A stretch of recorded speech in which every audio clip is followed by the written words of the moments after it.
નમો હરિયંતાણમ નમો સિદ્ધાણમ નમો આયર્યાણમ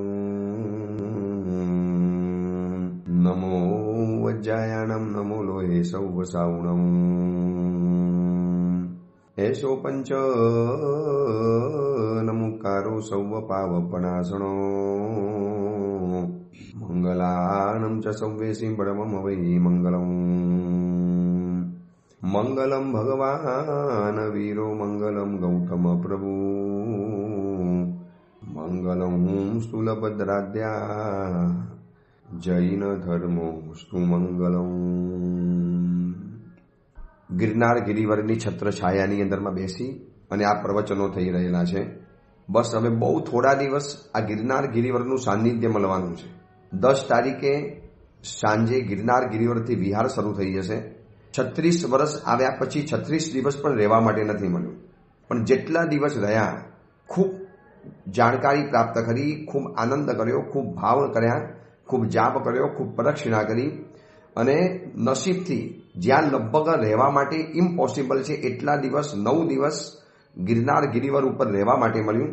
એકદમ નેમનાર ભગવાનના નિકટતમ સાનિધ્યની અંદરમાં, એકદમ નજીકમાં, નિયરેસ્ટ.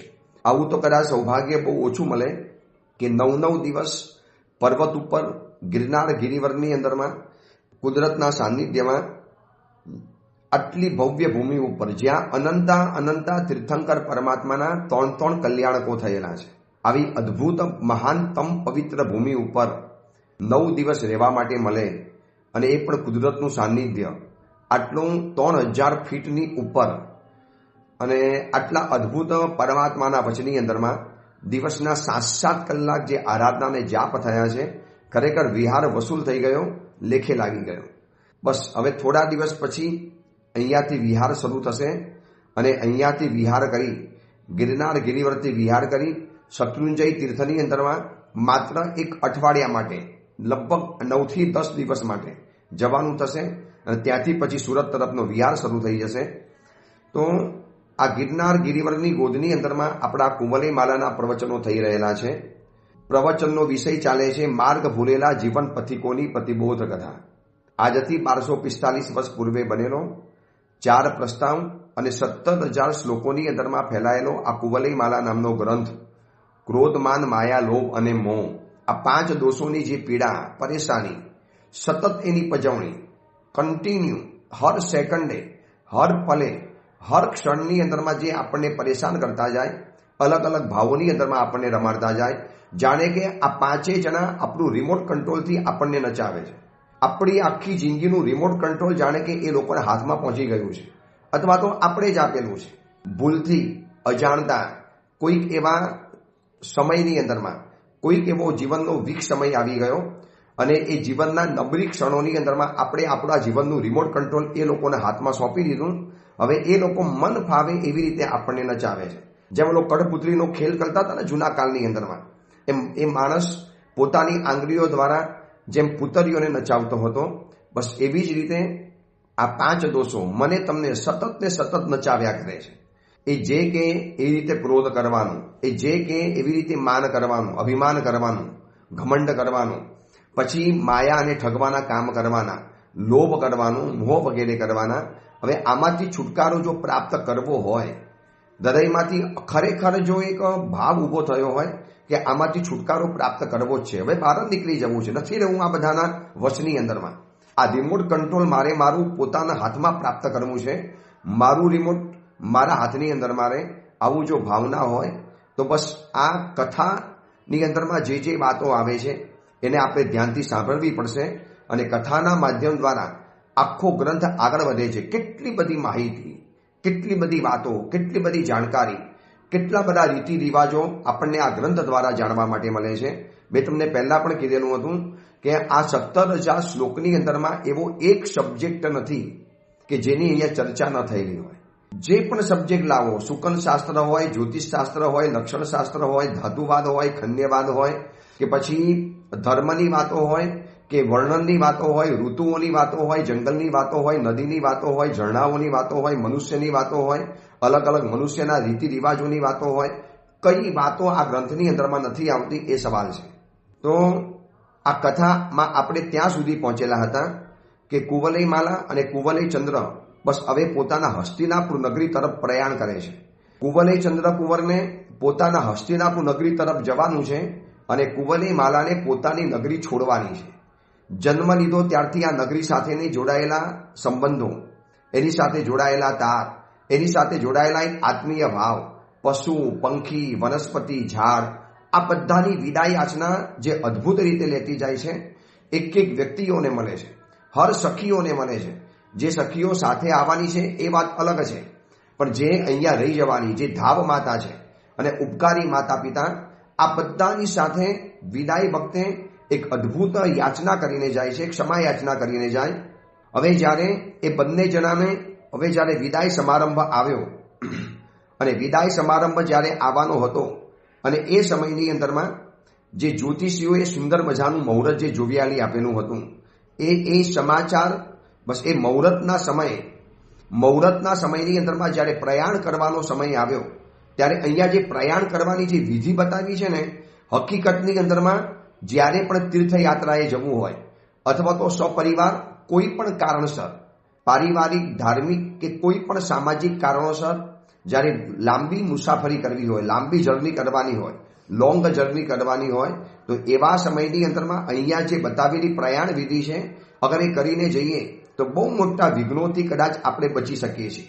બરોબર. ધવલ ગૃહના વચલા ભાગની અંદરમાં સર્વ પ્રકારના ધાન્યના ઉગેલા અંકુરાવાળી એવી ચોરસ પીઠિકા બનાવી. બોલો, પહેલી વાત કે જ્યારે હવે પ્રયાણ કરવાનું છે તો જે પોતાનું જે ઘર હતું ધવલ ગૃહ, એના બરોબર સેન્ટર ભાગમાં, સેન્ટર પોઈન્ટની અંદરમાં જેમાં સર્વ પ્રકારના ધાન્યના અંકુરા ઉગેલા છે, ચોખા, જવ, અડદ, જેટલા પણ ધાન્ય ઉગી શકતા હોય, ડાંગર વગેરે, આ બધાના અંકુરા ઉગેલા હતા. એવી ચોરસ પીઠિકા બનાવેલી હતી અને ત્યાં દહીં, અક્ષત, સુવર્ણ, સિદ્ધાર્થ, ગોરોચન, સ્વસ્તિક, વર્ધમાન, નંદાવર્ત, પછી પત્ર, છત્ર, ચાંબર, કુસુમ, ભદ્રાસન, યવાંકુર, પદ્મ, આ બધા જ સર્વ પ્રકારના મંગલો ત્યાં સ્થાપન કરેલા હતા. આ બધા જે એટલે એક વાડકીની અંદરમાં દહીં મૂક્યું, એક વાડકીની અંદરમાં અક્ષત મૂક્યા, એક વાડકીની અંદરમાં સુવર્ણના આભૂષણો મૂક્યા, એક વાડકીની અંદરમાં એક સિદ્ધાર્થ નામની જે વસ્તુ આવતી હશે એ જમાનાની અંદરમાં, પછી ગોરોચન, એક વાડકીની અંદરમાં ગોરોચન લીધું, એક વાડકીની અંદરમાં સ્વસ્તિક બનાવેલો મૂક્યો, એકમાં વર્ધમાન જે અષ્ટમંગલ જે આવે છે ને, નંદાવર્ત, પછી આવા અલગ અલગ વાડકીઓની અંદરમાં એટલે વચની અંદરમાં સર્વ ધાન્યથી બનાવેલી પીઠિકા, એની આજુબાજુની અંદરમાં આ બધા જ મંગલો મૂકી દેવાની અંદરમાં આવે. આ બધા સર્વ મંગલ પદાર્થોને સ્થાપન કરવાની અંદરમાં આવ્યા અને બરોબર એની વચની અંદરમાં નવા પાંદડાથી શોભતો અને કુંપરોથી સુશોભિત એવો તીર્થોદકથી ભરેલો અને પીળા કમલોથી ઢાંકેલો, ચંદન રસથી પૂજાયેલો અને મંગલ રક્ષાસૂત્રોથી બંધાયેલો એવો સુવર્ણ કલશ સ્થાપિત કર્યો. જો સુવર્ણ કલશ ઉપર શું શું મૂકવાનું હોય છે?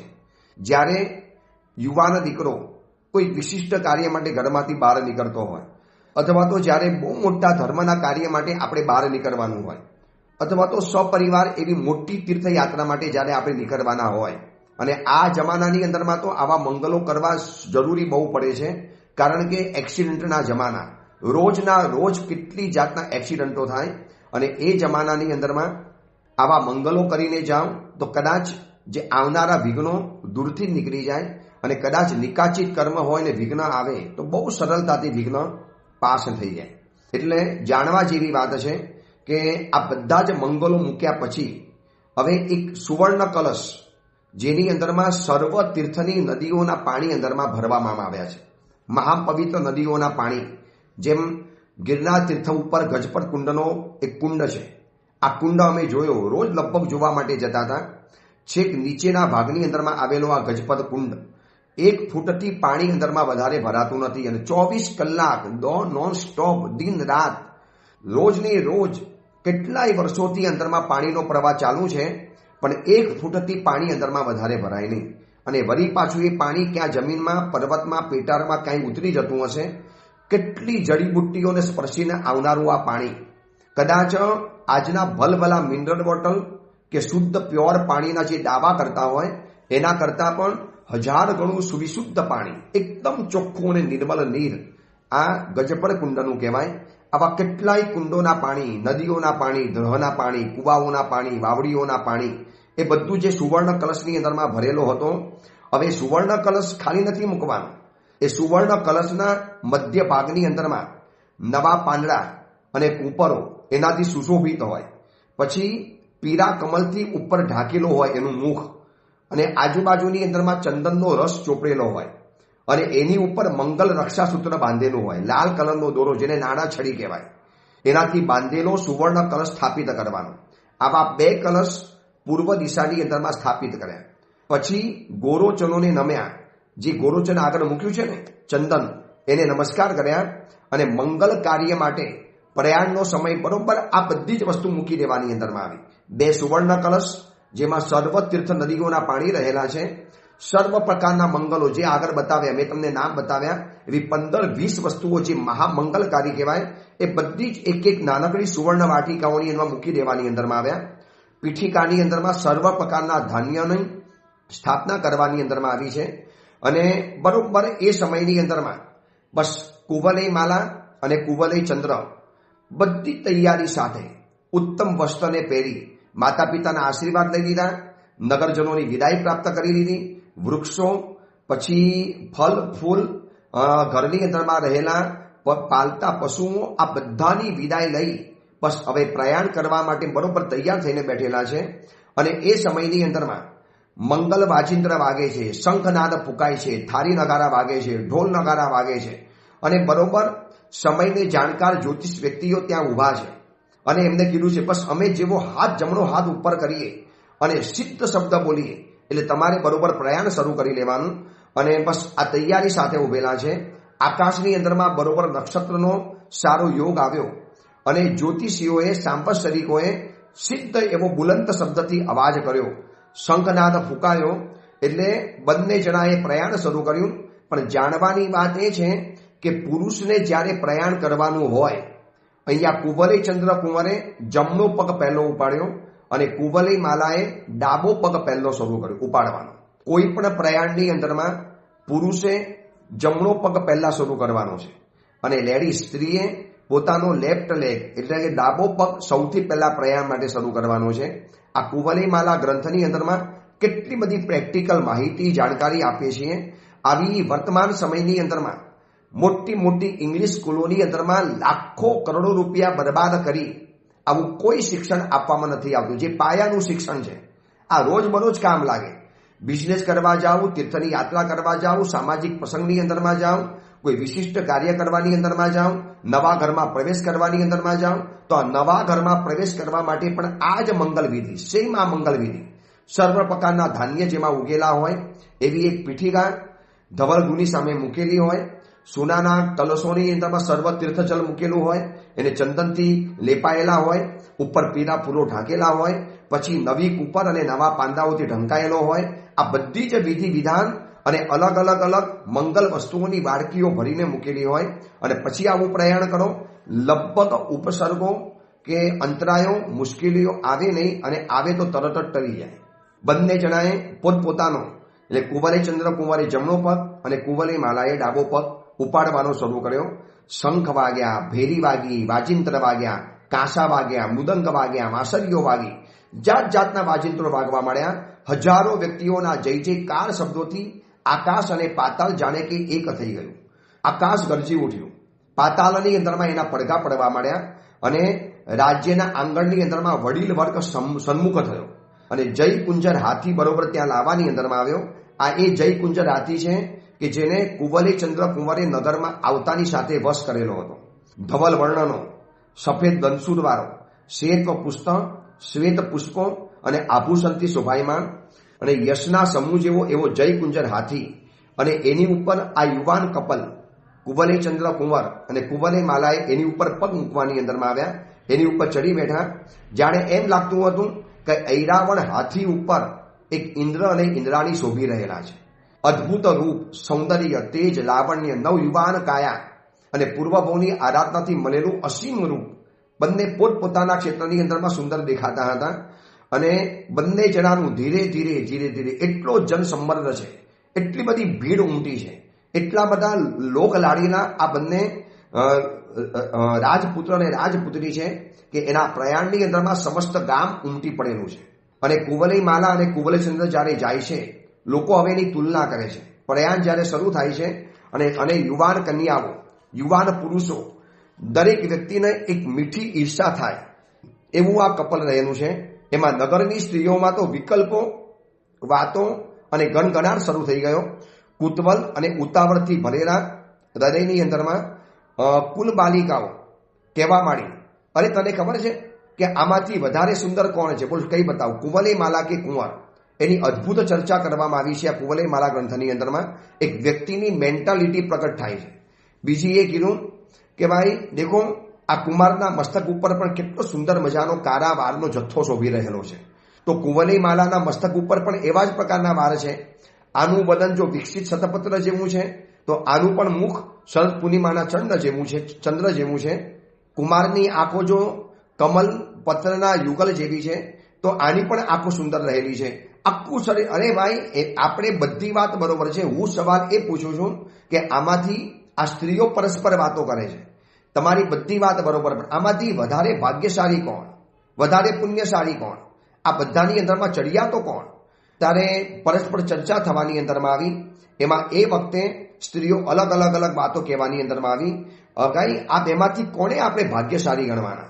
જો કુવલય માલાને ભાગ્યશાળી ગણો તો કુવલયચંદ્ર કુંવર પણ ભાગ્યશાળી લાગે, અને કુવલયચંદ્ર કુંવરને ભાગ્યશાળી માનો તો કુવલય માલા પણ ભાગ્યશાળી લાગે.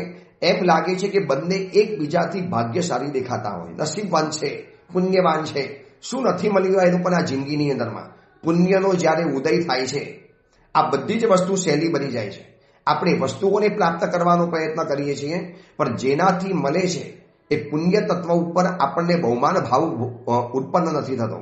આ બધું જ પુણ્ય તત્વથી મળવાનું છે. અગર એકવાર પુણ્ય આવવું હશે ને, તો રૂપ, સંપત્તિ, સામગ્રી, સત્તા, આ બધી જ વસ્તુ આપણને સામેથી આવીને વર મારા પહેરાવી જવાનું. અને પરસ્પર ચર્ચાઓ ચાલે, ભાગ્યશાળી કોણ પુણ્યશાળી? અરે આ વિજયસેન રાજા ભાગ્યશાળી છે કે જેમને આવો જમાઈ મળ્યો છે. જગતમાં આવો ધન્ય પુરુષ છે ખરો કે જે આવો જમાઈ તરીકે પ્રાપ્ત થાય? ત્યારે એ વખતે કહે છે, ભૈયા એ બધી વાત બરોબર છે, પણ આના પિતાજી પણ ધન્યવાદને પાત્ર છે, રણવર્મા રાજા, કે જેમને આવો દીકરો ઉત્પન્ન થયો છે, આવો પરાક્રમી, આવો સ્વરૂપવાન, આવો અદ્ભુત દીકરો. અને આ રીતે બંને જણા અલગ ચર્ચાઓ થતી હતી, જેના મુખ જોવાતા હતા. કોઈ પુષ્પોની વૃષ્ટિ કરે, કોઈ અક્ષતની વૃષ્ટિ કરે, કોઈ ઢોલ નગારા વગાડે, કોઈ જાતની ચેષ્ટાઓ કરે. આ બધાનું અભિવાદન લેતા ધીરે આ વિદાયનો આખો એક વરઘોડો, વિદાયનો આખો એક અવસર નગરની બહાર નીકળવાની અંદરમાં આવ્યો. જ્યાં નગરની બહાર નીકળવાની અંદરમાં આવ્યો એટલે બરોબર સ્ત્રીઓ અને પુરુષોના મનમાં તો અનેક પ્રકારના વિકલ્પો ઊભા થતા હતા કે ભાગ્યશાળી આ છે, પુણ્યશાળી આ છે, આને આવો પતિ મળ્યો, આને આવી પત્ની મળી. આ બધી જ વાતો કરતા નગરીની બહાર નીકળ્યા. પુષ્કર હાથી, ઘોડા, રથ, પાયદર, આ બધો જ પરિવાર પાછળ ચાલ્યો આવે છે. અને ભેટમાં અપાયેલી કિંમતી વસ્તુઓ ખાલી રાજાએ ભેટ આપી છે એમ નહીં. એ જમાનાની અંદરમાં હવે આટલા મોટા રાજાની દીકરી કુવલય માલા, અને એ જ્યારે ગામમાંથી વિદાય લેતી હોય, કેટલાય શ્રેષ્ઠીઓ, નગરજનો ના પાડવા છતાં પણ રત્ન, માણેક, હીરા, મોતી, વસ્ત્ર, હાથી, ઘોડા. મેં તમને કીધું ને, પુણ્યશાળીને બધું સામેથી મળે છે. પુણ્ય નથી તો દોડધામ કરવી પડે છે, અને પુણ્ય છે તમે ના પાડશો ને તો પણ સામેથી તમારી પાસે આવીને બેસી જવાનું છે. બસ પુણ્ય તત્વ આટલું જરૂરી છે. એકવાર પુણ્ય તત્વ અગર પેદા થઈ ગયું ને, આપણે જોયું હતું ને ધન્યકુમારના ચરિત્રના પ્રવચનોની અંદરમાં કે પુણ્યનો મેરુ પર્વત ધન્યકુમાર હતો, અને ધન્યકુમાર પુણ્યના કારણે કેટલી બધી વસ્તુઓ એને સામેથી સહજ રૂપે મળતી આવતી હતી. અને વગર પુણ્યવાળો વ્યક્તિ દિવસ રાત મથામણ કરે, એ વસ્તુઓ મેળવવા માટે દિન રાત ભટકે, પણ એને એ વસ્તુ પ્રાપ્ત નથી થતી, કારણ કે પુણ્ય જ નથી. હવે કુવલયચંદ્ર કુંવર અને કુવલય માલા જય કુંજર હાથી ઉપર ગામની બહાર સુધી તો આવ્યા. હાથી તો રાજાને પાછો આપવાનો હતો, કારણ કે વિજય સેન રાજાનો આ પટ્ટ હસ્તી હતો. હાથી ઉપરથી નીચે ઉતર્યા, વળી પાછા વડીલોને વંદન કર્યા, વડીલોના આશીર્વાદ માંગ્યા અને કીધું બહુ દૂર સુધી આવી ગયા છો, આ પાછા પધારો. વિજયસેન રાજા અને કુવલઈ માલાની માતાને વિદાય કરીને પાછા જાય છે. ચોધાર આંસુએ આખું ગામ રડે છે. કેટલા લોકપ્રિય હશે. ચલો, પરિવારનો દીકરો છે, પરિવારને દુઃખ થાય, નગરને શું છે એમાં? પણ નગરની અંદરમાં પણ એવા કાર્યો કરતા હતા. એમાં બહારથી આવેલો કુંવરચંદ્ર કુંવર પણ જાણે કે ગામનો એક રાજકુમાર બની ગયેલો હતો. અને કુવલઈ માલા તો નગરની જ હતી. જેમ તેમ લોકો વિખરાતા ગયા, બહાર નીકળતા ગયા. અને આ બાજુ બ્રાહ્મણ સમુદાય પણ આશીર્વાદ આપવા માટે આવ્યો. મહાજન પણ આશીર્વાદ આપી દીધા. મંગલો સ્થાપન કરવાની અંદરમાં આવ્યા. અને હવે લાંબુ પ્રયાણ કરવાનું છે એટલે કુમારે એક જાપ શરૂ કર્યો, નમો જીનાણમ નમો સૌવ સિદ્ધાણમ. આ એક જાપ કુવલઈ માલા ગ્રંથની અંદરમાં આ જાપ બતાવવાની અંદરમાં આવ્યો છે કે જ્યારે લાંબુ પ્રયાણ કરવું હોય તો આ જાપને કેવી રીતે જાપ કરવાનો છે એની પણ અદ્ભુત વાત બતાવી છે. અહીંયા વારંવાર એક ધ્યાન વારંવાર બતાવ્યું છે કે કુમારે નમો જીનાણમ નમો સૌવ સિદ્ધાણમ આમ બોલતા બોલતા સમવસનની અંદરમાં બેઠેલા પરમાત્માનું ધ્યાન કર્યું. પૂજ્ય પંડ્યાસી ભદ્રંકર વિજય માસે પણ કાયમ માટે કહેતા હતા કે જ્યારે જ્યારે પણ સમય મળે ત્યારે એક સમવસન ધ્યાન કરવા જેવું હોય છે. આ સમવસન ધ્યાન અદ્ભુત મંગલ છે, મહાપુણ્યનું વર્ધક છે, જીવનમાં મોટા મોટા વિઘ્નોને વિદારી નાખનારું છે. સમવસન ધ્યાન કેવી રીતે કરવાનું? બસ આપણે નીચે જમીન ઉપર ઉભેલા છીએ અને સામે પરમાત્માનું મોટા 3 ઘડની અંદરમાંથી બનેલું સમવસન રહેલું છે. પહેલો ચાંદીનો, બીજો સોનાનો અને ત્રીજો રત્નનો ઘડ. અને બરોબર આપણે નીચેથી ઉપર ચડીએ છીએ. પગથિયા ઉપર ચડતા ગયા. પહેલું પગથિયાની અંદરમાં પહેલા ઘડ ઉપર આવ્યા અને એની લાંબી જગ્યાની અંદરમાં 2 વિમાનો, જાતની શિબિકાઓ પાર્કિંગ થયેલી હતી. પછી બીજા ઘરમાં ઉપર ચડવાનું શરૂ કર્યું. એના પણ હજારો પગથિયા ઉપર ચડી ગયા. અને હજારો પગથિયા ચડ્યા પછી આજુબાજુની અંદરમાં નજર કરી તો વિશ્વભરના પશુઓ, પંખીઓ, સરીસૃપો આ બધા જ પ્રભુની દેશના સાંભળવા માટે આવેલા છે. અને વળી પાછા ઉપર ચડ્યા. ત્રીજો ઘડ આવ્યો. ત્રીજા ઘડની અંદરમાં 12 પ્રસદા બેઠેલી છે. 4 મુખે પરમાત્મા બિરાજમાન થયેલા છે. ઉપર અશોક વૃક્ષ રહેલું છે, એની ઉપર ચૈત્ય વૃક્ષ રહેલું છે. દેવ દુંદુભી વાગી રહેલી છે. પુષ્પોની વૃષ્ટિ થઈ રહેલી છે. સમવસનની 4 દિશાની અંદરમાં વાવડીઓ રહેલી છે. દરેક 4 દ્વાર ઉપર 4 દ્વારપાલ ઉભેરા રહેલા છે. અને વિશ્વભરનું બધું જ સૌંદર્ય, બધી સમૃદ્ધિ, બધી જાતના મહાસુખનું મેં પહેલા પણ તમને બતાવેલું આજ કુવલઈ માલાના પ્રવચનની અંદરમાં કે સમવસન જેવું ધ્યાન અને સમવસન જેવું પિક્ચર આ દુનિયામાં બીજું કોઈ નથી. સર્વ પ્રકારની વસ્તુઓ અને સર્વ પ્રકારના મંગલો આની અંદરમાં નિહિત થયેલા છે. અને કુંવર ત્યાં ઊભા સમવસનનું ધ્યાન કરે છે. નમો જીનાણમ નમો સૌવ સિદ્ધાણમ નમો જીનાણમ. બસ આમ બોલતા સમવસનના ત્રીજા ઘરમાં પ્રવેશ કરે છે. પ્રભુને 3 પ્રદક્ષિણા આપે છે. ચૌમુખે રહેલા પરમાત્માને નમસ્કાર કરે છે. આ મહામંગલકારી ધ્યાન છે. જ્યારે વિશિષ્ટ કાર્ય કરવું હોય, વિશિષ્ટ કોઈ મોટું ધર્મનું કાર્ય કરવું હોય, કોઈ ઉદ્યાન, છરીપાલી સંઘ, 99 યાત્રા, કોઈ ઇત્યાદિ એવા કોઈ ધર્મ સુકૃતો જીવનમાં કરવાના હોય કે કરવા માટે નીકળતા હો, તમે એનો લાભ લીધેલો હોય તો બરોબર આવું સમવસનનું ધ્યાન કરી અને આ જાપ કરવાનો. ઓમ નમો જીનાણમ નમો સૌવ સિદ્ધાણમ. બસ આ બોલતા સમવસનમાં જાણે કે આપણે પ્રભુની આજુબાજુમાં પ્રદક્ષિણા આપીએ છીએ. કેટલું અદ્ભુત સમવસન. જ્યાં ઇન્દ્રો છે, ઇન્દ્રાણીઓ છે, અપ્સરાઓ છે, ચતુર્વિશી સંઘ છે, તીર્થંકર પરમાત્મા છે, સોના ચાંદી હીરા માણિક મોતી રહેલા છે, વિશ્વભરના દેવી દેવતાઓ છે, ચૈત્ય વૃક્ષ છે, અશોક વૃક્ષ છે, હીરા માણિક મોતી રહેલા છે. સર્વ પ્રકારની મંગલ વસ્તુઓ સમવસનની અંદરમાં રહેલી છે. અને આ સમવસનનું એક 5 મિનિટનું સરસ મજાનું જો ધ્યાન રોજ કરવાની અંદરમાં આવો એટલું મન પ્રસન્ન બની જાય. સમવસનના ફોટા કોઈ પુસ્તકોમાંથી મળી જાય અથવા તો ગૂગલમાં સર્ચ કરો એમાંથી પણ મળી જશે. પિક્ચરને બરોબર ઘરની અંદરમાં રાખો, આંખ બંધ રાખીને જાણે કે બસ હું સમવસનમાં જઉં છું, એની ઉપર પ્રવેશ કરું છું, હજારો પગથિયા આસાનીથી ચડી જાઉં છું, ઉપર બેઠેલા તીર્થંકર ભગવંતને પ્રદક્ષિણા કરું છું. આ એક કરો, જીવનના અંતરાયો એવા અદ્ભુત તૂટી જવાના. કારણ કે કુવલઈ માલા કથાની અંદરમાં બતાવ્યું છે કે કુવલઈ ચંદ્ર કુંવર આ સમવસનનું ધ્યાન કરે છે. પછી સર્વ મંગલની માલાની રત્નોથી ભરપૂર એવા 24 તીર્થંકર પરમાત્માની નમસ્કાર કરવાની વિદ્યાનું ધ્યાન કરે છે. 24 તીર્થંકરોની વિદ્યા આવે છે. આજે પણ એ વિદ્યાઓ છે. તો 24 તીર્થંકરોની વિદ્યા એને આવડતી હતી. આ પ્રવચનમાંથી શીખવા માટે આપણને મળે છે કે આવી કેટલીક વસ્તુઓ આપણને જીવનમાં આવડવી જોઈએ. પ્રવચનમાં જાઓ તો સાંભળવા માટે મળે, અથવા તો પાઠશાલાની અંદરમાં કોઈ સારા પંડિતજી શીખવાડે તો શીખવા માટે મળે, અથવા તો ગુરુકુલ વાસની અંદરમાં 15 દિવસ રહેવા માટે આવો. હું ઘણા લોકોને કહું છું, પણ જિંદગીની જંજાળથી એટલા બધા વ્યસ્ત રહેલા છે, એને કહું ભાઈ આ 15 દિવસ રહેવા માટે આવો, સાધુઓની પાસે રહો, વિહારમાં સાથે રહો. જે તમારા મનના સવાલ હોય, જે તમારી મનની મૂંઝવણ હોય, જે તમારે જાણકારી પ્રાપ્ત કરવી હોય, દરેક જાણકારી પ્રાપ્ત કરો. તો આ બધું જ્ઞાન છે ને ગુરુગમ દ્વારા મળી શકે એમ છે. બધું શાસ્ત્રોની અંદરમાં લખેલું છે. શાસ્ત્ર ભણેલા ગુરુ ભગવંતો હોય એની પાસે વિહાર કરો, આ બધું જાણકારી મળી જાય. અથવા તો આવા ઓડિયો પ્રવચનોનું શ્રવણ કરો, અથવા તો આવા કોઈ પ્રવચનોની અંદરમાં જાઓ, સંઘોની અંદરમાં, તો તમને આ બધી જાણકારી પ્રાપ્ત થાય. 24 ભગવંતની વિદ્યા કુવલે ચંદ્ર કુંવરને આવડતી હતી. વિચારી લેજો કે ટૂંક સમયમાં કુવલે ચંદ્ર કુંવર કેટલું બધું શીખી ગયો છે. શું આપણને એટલું આવડે ખરું?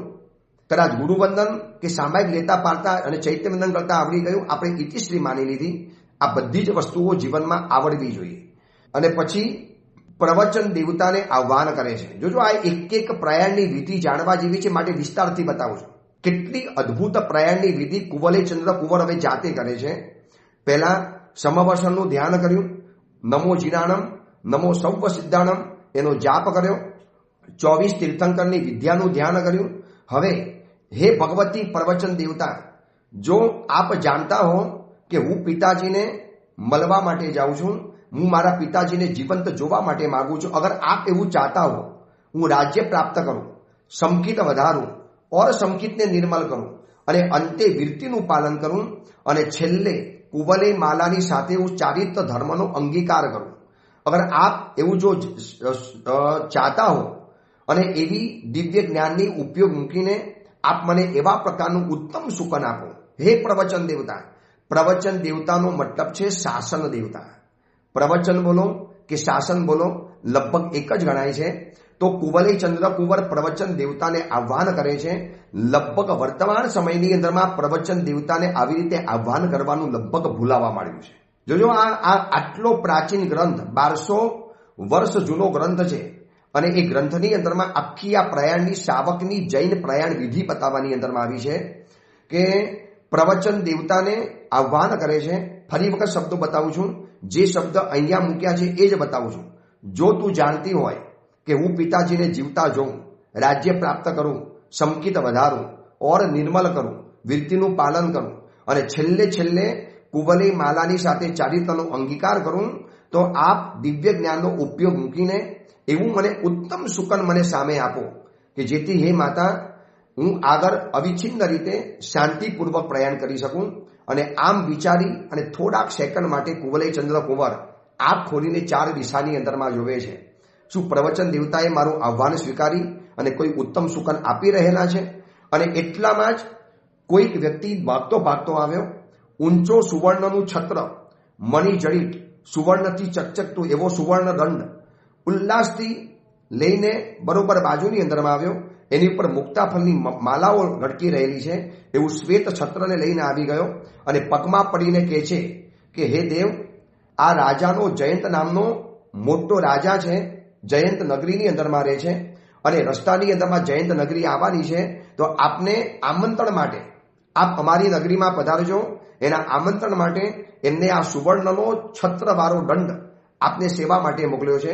આપ એનો સ્વીકાર કરો અને આપ એને ગ્રહણ કરો.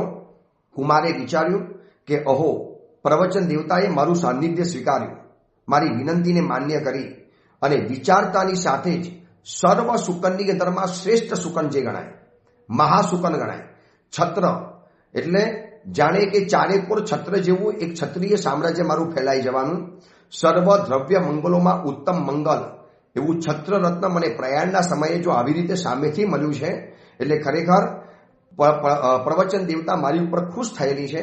બસ હે પ્રવચન દેવતા, હું તમારો આભાર માનું છું, આપે મને બહુ સરસ મજાના સુકન આપ્યા. આ શબ્દ જ્યારે કુવલે માલાએ સાંભળ્યા, એટલે કુવલે માલાએ પ્રેમથી પૂછ્યું કે સ્વામીનાથ, આ પ્રવચન દેવતા એ શું છે? અને આ પ્રવચન દેવતાને આપે જે સુકનની વાત કરી, તો મારે જાણવું છે કે આ સુકન અને શું વધુ કહેવાય, આ સુકનને કેમ તમે માગી રહેલા છો? અને એ વખતે બહુ પ્રેમથી કુવલય માલાને કુવલય ચંદ્ર કહે છે કે પછી હું તને પ્રયાણની અંદરમાં આખી શુકનની વાતો બતાવીશ.